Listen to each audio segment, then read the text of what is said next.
So I am Anthony Tocasio, ex-graffiti writer. I grew up in Philly, tagging, doing pieces, straight letters for most of the 90s. I first started officially writing graffiti in like 1989. Then what really got me going is my friend Christopher Villas, DK.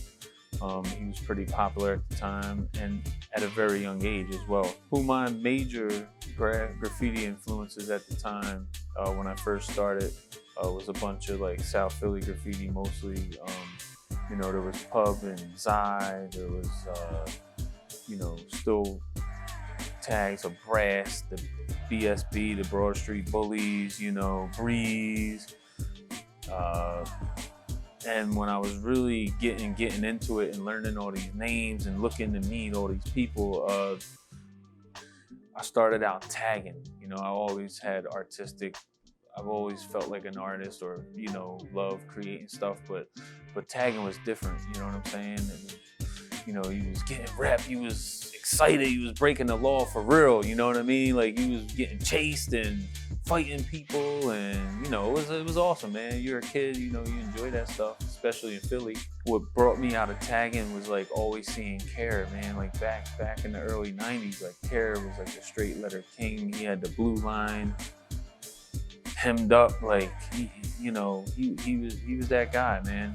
He really made me think like, man, I want to do more than just tag, man. Like I want to get some big ass straight line. You know what I mean? Not even to keep up with him. It was kind of impossible at the time to even do that. Him and Ozo, Jack, and Probe, and all them like Northeast guys. They were like, man, big. And then like, man, just seeing in the history of like now we're going on the West Side, and we're seeing all these Espos and Sue Rocks and Raz and Eastro and Credit, and like, man, it just, it was so inspiring, man. And it just really just wanted to like really be them guys. And if you couldn't, you was hitting as many walls as you could. Hopefully they recognized you, My transition from a normal graffiti writer into a contemporary artist wasn't a complete smooth transition, and it was kind of unpredictable.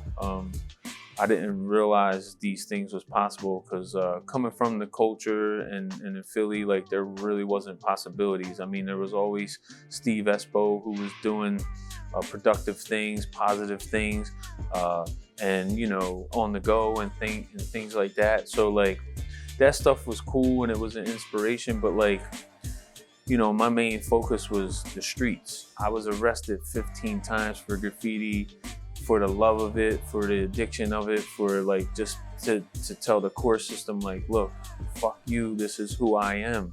This is what I love. Like, lock me up 15 more times. Like it don't matter.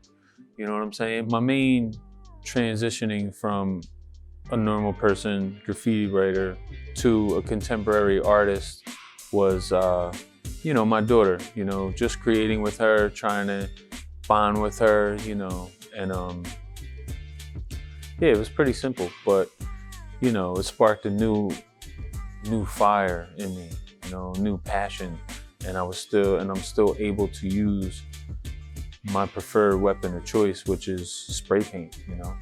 Many of things inspire me when I get new ideas to create stuff. What I discovered through developing my style is that trees, things of nature, basically color, and most of the color comes from piecing as a graffiti writer. That was our main thing. We wanted shit to pop off the wall. Like I wanted you to see this from blocks away, so I learned color theory. See, and I didn't know that for a long time. You know what I'm saying? Like I'm reading, I'm studying up on things, and I get excited because, I'm reading about things that I naturally learned on my own through our culture about colors and how to use them and how to work them. So then when I'm reading about it, I'm like, man, I already knew this. But I just, now I'm formally understanding it, which I kind of already understood it, but it was just more intuitive and natural to us in our own elements, you know. And one thing I do miss about, I miss the pressure. I miss being in a high pressure situation, you know, not knowing who's coming, how long I have, you know what I'm saying, man? I miss that, man, you know? Now I got all the time in the world. It's like, it's not boring, but it's like, you know, the cops are riding by and I'm waving and they're just, you know, they're like, give me a little look. They're like, oh, he's using spray paint, but he's not writing graffiti, and we got to keep going. So it's pretty interesting. And a lot of experimentation, like, you know, nowadays I just don't use spray paint. You know, I create sculptures, you know, I'm using carpentry tools, you know, I experiment with paintbrushes and different things just for fun.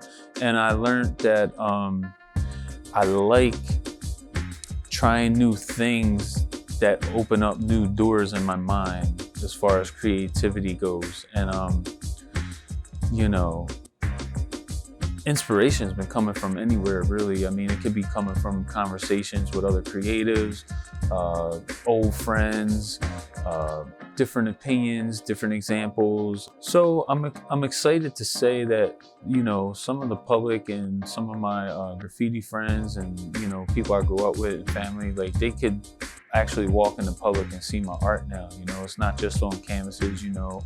It stems back to actually physically being in the streets again, which is another different exciting part, because now I get to actually talk to the public, you know what I mean? I'm doing murals. So, you know, a couple locations is South Street, you know, that was a big one, a big sentimental landmark for me to have some murals on South Street, because, you know, that's where me and my friends used to meet up, you know, like we used to meet at 5th and South. You know, we didn't have cell phones. There was none of that stuff. And, you know, so for me to have something on South Street is very sentimental. You know what I mean? Because I get to still share that. I have something there. You know, most of them are permanent. Another sentimental spot is the Italian market. You know, like I have like 4 or 5 murals there, man. You know, my Italian family is from there, you know. You know, I ran up and down that market like as a kid, man, all the time. So like spreading positivity, almost like giving back to my community, and be able to share this with my family and friends and be proud of it, man, is a blessing, you know. I have a mural on 2nd and Washington, you know. I have some stuff in Northern Liberties, you know, and in some establishments as well. So, you know, like I have a mural in the Bauer Cafe in Center City, you know. I have an installation in the Philadelphia Fillmore, man, you know. I have stuff in Cherry Street Pier thanks to my Tiny Room for Elephants family, you know. You know, I'm proud to say that I have a lot of up and coming projects, you know. Again, I have a nice installation going in with my Tiny Room for Elephant brothers and sisters. You know, I'm in the middle of talking with American Airlines about, you know, helping them put artwork in their American Airlines lounge, you know, at the airport. I currently have sculptures in the airport. I also have my first big commission with the Mural Arts. So, you know, coming from Philly, that's a big deal for me. I'm very proud of that because, you know, Mural Arts has established a lot, and I don't think a lot of people realize that Philadelphia is the mural capital of the United States, if not the world. And coming from graffiti, you know, I was basically doing murals, but I didn't realize that because I never looked at it from that perspective, because it was just graffiti to me, you know what I'm saying? But we were doing large scale murals, not me per se, but just our culture here, you know what I mean? How people could find me on Instagram and is, my name is Sepper215 on there. You can find me on Facebook, Sepper A. Turcasio. I wasn't smart enough to keep the names the same on my social media sites. So you can email me at sepperart@gmail.com.